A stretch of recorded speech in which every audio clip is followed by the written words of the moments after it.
That notorious lake crossing incident, which lasted only a brief instant on screen, elevated Sharon Stone to the status of one of Hollywood's most iconic sex icons. However, a few years later, she abruptly passed out, with only a 1% chance of survival due to a 9-day brain hemorrhage.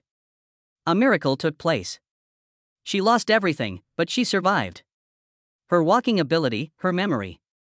After divorcing her and getting married to someone else, her husband battled for custody of their child. She was reduced to a joke by Hollywood, which abandoned her. How did Sharon Stone rise from the ashes, from the height of her stardom to the depths of her loneliness? You will definitely feel something when you read this narrative.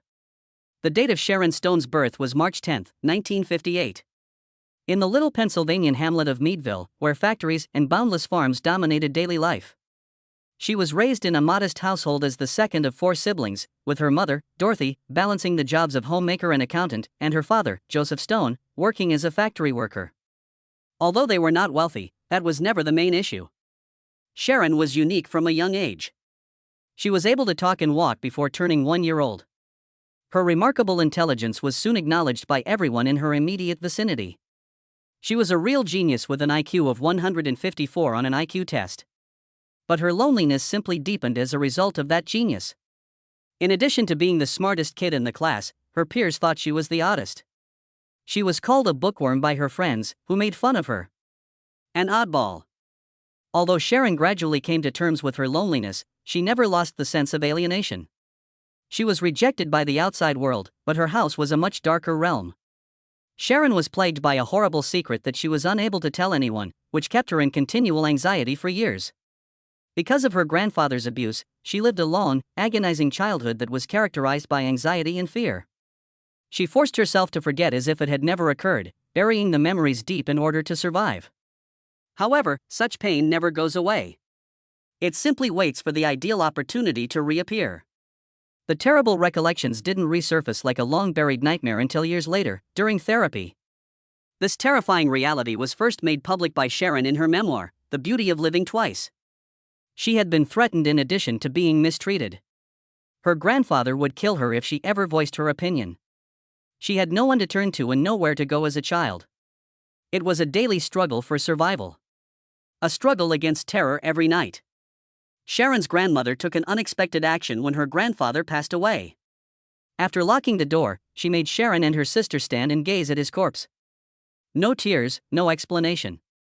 The nightmare ended at that point, but the suffering continued. Her own father exacerbated the wounds from her early years. Joseph Stone was a very disciplined and severe guy, to the point where he frequently resorted to harsh penalties against his children. However, Sharon decided she had had enough at the age of 14. She resisted him when he screamed at her one day. Asked, "Do you need to hit me again to feel like a man?" while looking him in the eye. He felt the words as if they were a shock. After he froze, Joseph Stone started crying. Sharon had never seen her father so exposed before, and it was the last time she would ever do so. Never again did he touch his children after that day. There was another torment that plagued her upbringing. Despite her academic success, she was made fun of by her peers at school. Nobody genuinely desired to be friends with her. Her appearance defied accepted notions of beauty. She was viewed by others as the ugly duckling. Then followed yet another fateful mark. An incident that had a long-term effect. When the terrified horse charged ahead and got tangled in a clothesline, Sharon, then 14 years old, was flung violently from the saddle. She fell hard to the floor, sustaining a serious harm to the neck. The agony persisted for years, serving as a continual reminder of how fleeting life can be. Nevertheless, Sharon continued to flourish academically in spite of all the wounds. She received a scholarship to Edinburgh University after graduating early from high school at the age of 15. But as soon as she stepped onto campus, she knew she didn't belong. She felt stuck in a life from which she had no way out. Sharon Stone was aware that she needed to leave Meadville if she wished to make a change in her life. Opportunities, however, don't just happen. When you choose to grab them, they appear. And a beauty contest was the first thing that changed her life. Sharon entered a local competition despite never considering herself a pageant girl, as advised by her friends and family. She was surprised to win, even though she didn't have high expectations. There was more to that title than a worthless sash. She needed it to leave the little community. She was offered a job as a model in New York shortly after. Sharon soon discovered that the world of fashion was cruel. Although she signed with the Ford modeling agency and made appearances in a number of magazines, she was not satisfied with her career. It seemed empty to stand in front of the camera wearing glitzy clothes and posing without saying anything or showing any emotion. She had aspirations beyond becoming a model. She desired more. Her new dream was to become an actress. Hollywood, however, wasn't friendly. She kept getting turned down as she went to casting calls. She was advised that she lacked the seductive charm required of a leading lady and that she wasn't sexy enough. Directors at the time thought Sharon Stone was merely a girl from a tiny town with sharp features who lacked the tenderness needed to be a movie star. But she would prove herself on her own if Hollywood was going to reject her for that. Her first cinematic break came in 1980 when she was cast in a small part in the renowned Woody Allen-directed Stardust Memories. For Sharon, it was a turning point even though it was only a brief appearance with no lines or noteworthy moments. She had entered the field she had always wanted to work in. She persisted in seeking opportunities in the ensuing years, landing parts in Deadly Blessing, 1981, and Irreconcilable Differences, 1984. She remained an unremarkable name in the entertainment world despite sharing the screen with more well-known celebrities. Sharon Stone's life was drastically changed in 1992 by Basic Instinct in ways she never could have predicted. She had never really been considered a Hollywood star until that point, having been a mid-tier actor. However, everything changed when she played the enigmatic, alluring, and crafty Catherine Trammell. Sharon Stone went from being a little-known actress to becoming a worldwide sex icon overnight. There wasn't a startling plot twist or incisive speech in the scene that rocked the globe. In the history of film, it was the most contentious leg-crossing scene. With piercing eyes and a defiant sneer, Catherine Trammell sat calmly in a small interrogation room, confronting a group of detectives who were trying to piece together a crime. She deftly sidestepped their queries, transforming the interview into a stressful game of wits. However, Sharon Stone's casual lifting and crossing of her leg in the opposite direction was the moment that deviated from the script. Despite just lasting a few seconds, the photo ignited Hollywood. One of the most paused scenes in movie history, the scene was repeatedly played. Later, a Veep poll named it the sexiest leg-crossing scene on screen. Sharon Stone's fame soared quickly, not due to her performance but rather to a reputation she was unaware she had built. Sharon Stone said she was tricked into filming the scene after the movie came out. She remembered that Paul Verhoeven, the director, had requested her to take off her panties before filming since the white cloth reflected the light on camera in an odd way. He promised her that there would be no blatant display and merely a faint reflection of light. Sharon had faith in the director. However, she was shocked when the test screening happened. There was much more to the scene than she had been told. She smacked Paul Verhoeven across the face during the screening because she felt deceived, and she called her lawyer right after to demand that the sequence be deleted. However, that never took place. The director maintained that the shot was permitted by the contract, and it was unable to change the movie. Later, Paul Verhoeven refuted all of the accusations, asserting that Sharon Stone was fully aware of the events that transpired during the shoot. However, what is the reality? Only those who are directly involved will ever know. Whether Sharon agreed or not, that one incident undoubtedly constituted the turning point in her career and a shadow from which she would never fully recover. Sharon Stone became one of the most well-known actresses in the world by following her instincts, but fortune didn't turn out the way she had intended. She quickly discovered that she was only viewed as a sex symbol in Hollywood.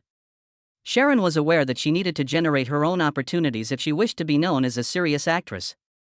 She started looking for parts that required more than just seduction, parts that had more depth. Then came 1995's Casino, movie for which she received her career's first Oscar nomination. Sharon portrayed Ginger McKenna in Casino, a captivating, sad, and multifaceted character. This was a part that demanded genuine acting abilities, psychological nuance, and emotional depth rather than just good looks. The fact that Sharon Stone was more than simply a gorgeous face was finally recognized by Hollywood. She was genuinely talented. However, she needed more than one film in order to completely escape her image. She played the role of Linda Lovelace's harsh, uncaring mother in Lovelace, 2013, which was a dramatic shift from Catherine Trammell's previous portrayal. The glitzy gowns and sexy looks were gone. On television, Sharon Stone was a very different person, severe, icy, and harsh. She demonstrated her ability to change into any character in this fashion. In television, she kept pushing herself. She once again ditched the sexual reputation that had plagued her career for years to play a tough, resolute prosecutor in Law and Order. Sharon Stone achieved another important life milestone, marriage, as her career started to take off. She married Michael Greenberg on August 18, 1984, a famous producer of television. They first crossed paths on the production of the Vegas Strip War, where Sharon starred and Greenberg served as producer. They decided to get married shortly after their relationship blossomed. With two employees in the same field and similar goals, it initially appeared to be the ideal union. But Hollywood's glitz and glamour altered everything. On January 20, 1987, after 3 years of dating, they called it quits. 3 more years passed before the divorce was finalized, despite the fact that their marriage was over. Although the precise cause of their split was never made public, many conjectured that Sharon Stone, whose career was booming, didn't want to be bound by marriage. Producer Michael Greenberg was renowned for his successful productions of Stargate SG-1 and MacGyver. But the distance between their jobs might have grown as Sharon's fame in Hollywood grew. There were rumors that Sharon put her career goals before of her marriage, and she refused to allow anything stop her from taking advantage of the significant possibilities that were coming her way. Greenberg continued on with his life and business after the divorce, eventually dating Nikki Smook and having 2 kids with her. Sharon, meanwhile, kept paving her own route, one that was fraught with unforeseen difficulties. When Sharon Stone's instincts propelled her to the pinnacle of her career in 1992, she started dating country music artist Dwight Yoakam. The combination of a tough Western musician and a gorgeous Hollywood actress quickly gained widespread media attention. Together, they looked dazzling at the 1992 Academy Awards. Dwight, of course, was wearing his trademark cowboy hat, and Sharon was dressed elegantly in blue velvet. However, beneath the glamorous exterior, their relationship rapidly soured, turning into one of Sharon Stone's greatest regrets. Although the specific reason why Sharon was drawn to Dwight in the first place is unknown, several sources claim that their romance quickly devolved into a nightmare. It was said that Dwight felt stifled by Sharon's excessive jealousy and control. The reality was indisputable, even though none of them ever publicly acknowledged these rumors. They had no regard for one another when they parted ways amid tight circumstances. When looking back on the relationship years later, Sharon Stone didn't try to hide her contempt. "Dating Dwight was the biggest mistake of my life," she once said. However, that wasn't even the most startling thing she said. Another time, she made a cruel comment in response to a question concerning her love experience with Dwight. It felt like a mud sandwich to kiss Dwight. This was not a lighthearted joke. In a 1995 interview with the Orlando Sentinel, it was a formal declaration. Sharon didn't think twice when asked if she really likened Dwight's kiss to a dirty sandwich. Her level of regret for the relationship was evident from that remark alone. Dwight Yoakam, for his part, stayed quiet. When asked about Sharon in an interview with the Los Angeles Times, he merely said, "I was emotionally awkward and had just ended a 5-year relationship. We went on a date." A succinct, aloof response. No feelings, no justifications. As though there had been nothing memorable about their connection. One thing was evident from their responses, even though neither of them publicly revealed the real causes of their breakup. They both wanted to put this chapter behind them. Sharon Stone went on to live a single life, even using the dating app Bumble in later years to try to find love. Dwight Yoakam, meanwhile, found stability.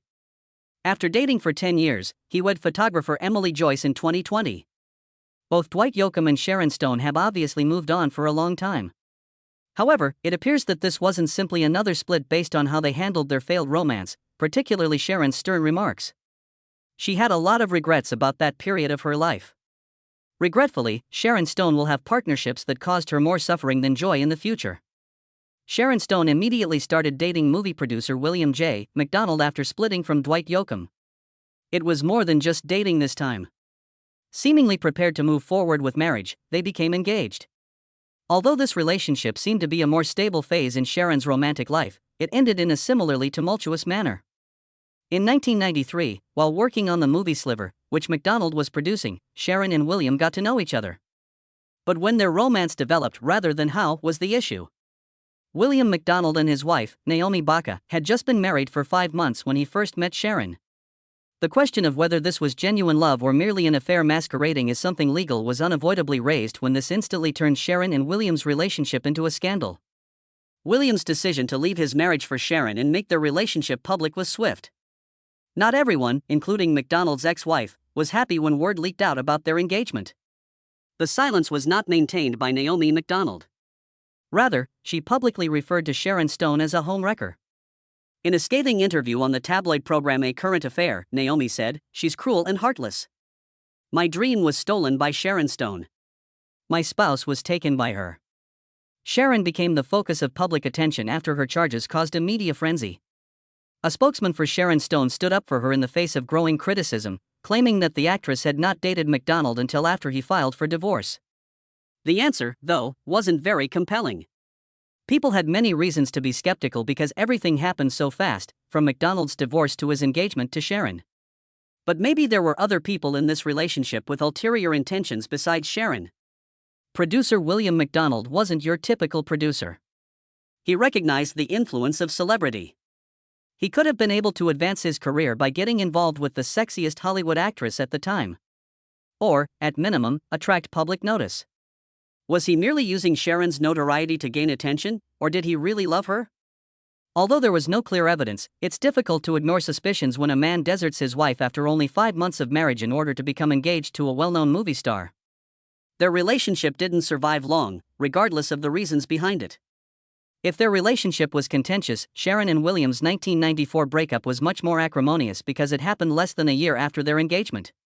In addition to calling off the engagement, Sharon Stone sent the engagement ring back by FedEx. A chilly, resolute action. One that smacked of finality, as though she wished to remove any reminders of this period of her life. The media quickly took advantage of the drama. It was believed that Sharon's decision to return the ring made a strong statement and demonstrated her lack of sorrow. There was a lot of chatter in the Hollywood tabloids. Did Sharon see that she was being taken advantage of, or did she decide to leave after realizing that this wasn't the kind of love she had been hoping for? Although his name was no longer associated with Sharon Stone, William J. McDonald remained employed in the film industry. Sharon, on the other hand, moved on in pursuit of true love after yet another highly publicized relationship. Unfortunately, though, she still faced difficulties in her romantic life. Sharon Stone appeared to have it all by the time she hit 40. She had a distinguished career as one of Hollywood's most influential actors, and she had recently fallen in love with Phil Bronstein, the executive editor of the San Francisco Examiner, who went on to become the San Francisco Chronicle's leader. When Sharon and Phil first met in the late 1990s, Phil appeared like the ideal fit.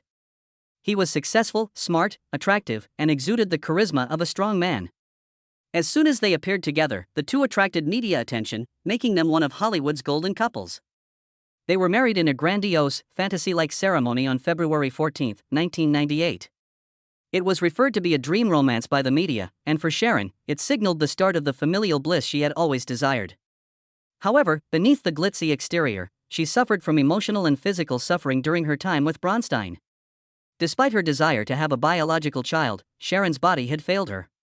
She had endometriosis and an autoimmune illness that prevented her from carrying a pregnancy to term. She suffered 9 miscarriages throughout the years. Every pregnancy began with a glimmer of optimism but ended with tears and blood. She had terrible agony. Numerous restless nights spent sobbing silently. Moments of happiness when a pregnancy test shows red lines, just to see everything disappear. She clung to hope, but every setback broke her. Sharon and Phil ultimately made the decision to adopt. Roan Joseph Bronstein, a gorgeous baby boy with large round eyes, was born in 2000. At that moment, he emerged as Sharon's greatest source of light. From the outside, it appeared like Sharon Stone had found her happily ever after, a prosperous husband, a tiny but ideal family, and a boy she loved. However, she was unable to maintain that joy for too long due to fate. It all started with a seemingly innocuous placard. While attending a high-profile fashion show in Milan, Italy, Sharon Stone was abruptly hit by a searing headache that felt like a knock to the skull. As though an unseen force were crushing her skull from within, a horrifying pressure swept across her head from the base of her neck. Nobody believed it to be serious. Maybe just stress, but a headache. Either a demanding schedule or the dazzling stage lights. Then, however, everything became unclear. Voices became farther away as the area around her faltered. She stumbled ahead and then fell in the center of the runway. Chaos erupted around the room. Voices sounded as medical personnel hurried towards her, but Sharon Stone was unable to react, move, or control her own body. It all went dark. The true nightmare started again in the United States a few days later. She was at home one evening when she suddenly felt a searing agony that tore through her body like a lightning strike. There was no warning, no prelude, just an unrelenting storm within her head that threw her backward off the sofa and hit the table with her head before she fell to the ground. Zeus himself seems to have struck her with a thunderbolt. As though her head were being torn apart from the inside out, every nerve in her body screamed in pain. She gasped for air and tried to cry out for assistance, but she was unable to make a sound. She opened her eyes to a startling scene of flashing ceiling lights and hazy figures rapidly moving all about her. The wheels screeched across the floor as she lay on a stretcher and was wheeled down a chilly hospital hallway. She had no one to explain what was going on. She was unable to recall anything. Her memories seemed to have been erased. It was everything broken. Her films and the faces she had known were all smashed into bits she was unable to reconstruct, and her mind was obscured by a thick fog. For 9 days, Sharon had been experiencing a hemorrhage in her brain. Blood silently poured into her face, back, head, and spine during that time, drawing her closer to death with every second that went by. There was no way to describe the pain. It was more than just pain, it was inward anguish, ruin, and misery. Everything became unmanageable. In front of her, doctors engaged in argument. Tight, hurried voices. They discussed unthinkable hazards, brain surgery, and the potential removal of a portion of her skull. However, nobody informed her if she would live during the procedure. There was a stranger, another patient, next to her. Was battling for his life as well. Then he exhaled his final breath in front of Sharon's eyes. The image burned into her mind like a nightmare that would not go away. She sensed death's proximity and saw it hovering over her. She was aware that she might be next. One idea came to mind at that precise moment: her mother. She muttered, "Mom," into the phone with the last of her remaining power. Suffering a hemorrhage in the brain. Her mother answered the phone with the simple 4 words, "I'm coming. I cherish you." When the call came to an end, Sharon Stone felt she was on the brink of death. She noticed the brightness among the excruciating pain as everything around her became hazy. The clean glare of hospital lights wasn't like this. It was more brilliant and warmer. More tranquil. She felt as though she were being led somewhere else, a calming experience. The hurt subsided. The terror vanished. However, something stopped her. There was a familiar sight in that blurry glow. Roan, her young kid. His innocent eyes were fixed on hers. He was old enough to know that he needed his mother, but too young to comprehend what was going on. She was unable to go. She refused to abandon her son. Sharon Stone believed she had beaten death when she opened her eyes following the terrifying nightmare. However, she was unaware that the actual conflict was just getting started. She was pale, weak, and so malnourished when she left the hospital that she hardly recognized herself in the mirror. She had lost 18% of her body mass. Too feeble to bear her weight, her right leg dragged behind her. She was unable to write her own name because of the severe shaking of her hands. She was unable to regulate her voice, stammered excessively, and lost her ability to read. Her memory was all but erased. Every day devolved into a maddening cycle of forgetting everything and frantically attempting to learn it all over again. She sought assistance, but there were no programs for recovery for her situation. No therapy was available to help her walk normally once more. No therapy to prevent her stuttering. The years of rehabilitation she would require would be uninsured. She didn't give up, though. Sharon Stone retrained herself day by day. She battled her own brain to recover what had been taken from her, practicing speaking in front of a mirror one agonizing word at a time and learning to write her name from zero. In an attempt to find strategies to keep her mind active, she talked to neurologists, enhancing each and every reaction and muscle, no matter how tiny. Hour after hour, second after second, she battled for herself. "You have been reincarnated into your own body," she described a weird meeting she had with a Buddhist monk. She was troubled by the sentence. She genuinely believed that she had died and reincarnated, but as someone very different. She no longer had the same senses of touch, sight, or smell. She was unable to read books and think about the world the way she used to for years. 7 long years passed before Sharon Stone recovered completely. However, life dealt her another cruel blow just as she was beginning to get back up. Sharon Stone thought her family was still waiting for her when she lay in her hospital bed. She had faith that her husband, Phil Bronstein, whom she had married in 1998, would be there for her, supporting her at her most difficult moments. She was mistaken. She received heartbreaking news as soon as she got home, still weak and fragile. Phil Bronstein had submitted a divorce petition. It was too much of a shock. What she was hearing was unbelievable. The man she had trusted had already gone on to another woman while she was relearning how to walk, talk, and write. It didn't end there, either. He filed a lawsuit to get sole custody of their son. Sharon found it incomprehensible that the man who had promised to love her despite her illness and adversity was now driving her farther into despair. However, she was too frail to defend herself in court. She was too sick, too worn out, and too fatigued to fight an army of lawyers during the proceedings. She ultimately lost everything. The boy she had battled so hard to conceive, Rowan Joseph Bronstein, would live with Bronstein for the most part, the court decided. Sharon's visitation rights were restricted. She was broken. "Did you know your mother starred in an adult-rated film?" the judge asked Rowan in court. Sharon's heart was pierced by the inquiry. Because of a movie she had filmed 10 years prior, she was considered an unfit mother. She had lost her child for just 1/16th of a second of nudity and instinct. She was shocked that she was still being punished for an event from years ago in a society where watching naked people on TV had become commonplace. It didn't stop there, either. Citing the ridiculous allegation that she had recommended Botox injections for Rowan's feet in order to stop odor, the judge further charged her of being too concerned about his health. An unfounded accusation that Sharon strongly refuted. However, it was too late. She lost the custody dispute in 2008. Sharon was forced out of her own son's life, while Rowan stayed with Bronstein. The woman who once had it all lost her husband, child, and family in a matter of years. However, the horror has not ended yet. She found her bank account was empty while she was in the depths of mourning for the death of her son. She lost the $18 million she had worked so hard to achieve. Everything, even her phone and refrigerator, was registered under a different name. There was nothing left for Sharon Stone. She was now faced with the option of either rising and reclaiming everything or being annihilated forever. If the biggest emotional setback in Sharon Stone's life was losing custody of her son, then being shunned by Hollywood was the last straw for her career. Sharon, an A-list actress, abruptly lost the reputation of being someone anyone wanted to talk about. You no longer have a place in Hollywood. Before long, she discovered that nobody was anticipating her return. The plethora of film opportunities and lucrative contracts that were once waiting for her disappeared without a trace.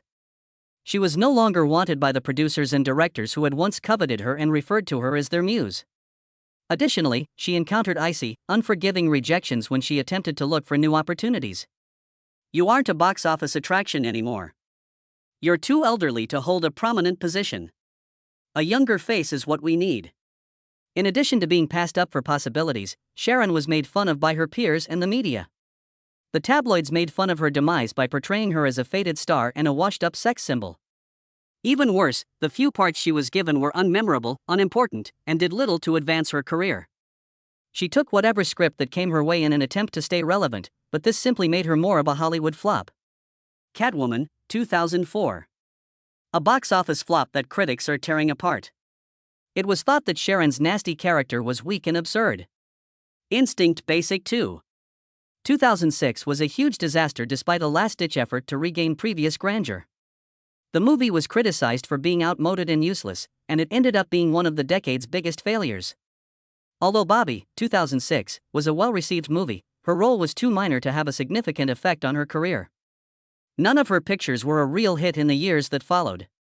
Sharon Stone was no longer famous, despite the fact that she kept working on smaller projects. "I wish to resume my career. I still haven't regained my acting career," Sharon acknowledged in a Times interview. "I really want to work as an actress once more, not simply in roles that are unimportant, silly, or weak." Hollywood slammed the door in her face despite her best efforts to regain her position in the industry. "I was taken aback by my inability to perform well at work. I tried my hardest to give it my all." 2024's The Guardian. However, Sharon Stone came to one realization after years of struggling to take back her identity. She might have been abandoned by Hollywood, but she would never desert herself.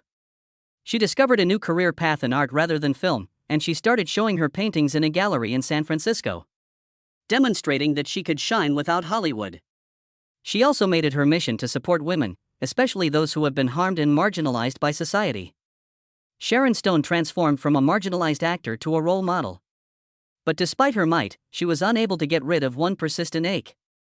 "I sincerely hope to regain what I had. I wish to resume my actual career. I'm desperate to get my life back." Is Sharon Stone able to go back into the spotlight? That response has not yet been written. But she has never given up hope, that much is clear. Before being thrown into the depths of misery, Sharon Stone was at the height of her fame in Hollywood. She lost her career, her family, her celebrity, her health, and everything else. However, she resisted being buried in the ashes of her history like a phoenix. She didn't ask for sympathy or a second chance from Hollywood. She put herself back together. She fought for her life for the first several years following her stroke. Nobody came to her aid. Nobody thought she could return. Hollywood turned away. She was forgotten by the public, but she refused to give up. She fought relentlessly to regain what had been taken from her, gradually relearning how to walk, talk, and write. When she eventually got back up after 7 grueling years, she was stronger than before. However, Sharon Stone's metamorphosis was not solely for her own benefit. By adopting 2 more kids, Quinn Kelly and Laird Vaughn, she was able to rebuild her family. She transformed from a mother who had lost her kid to a strong rock for 3.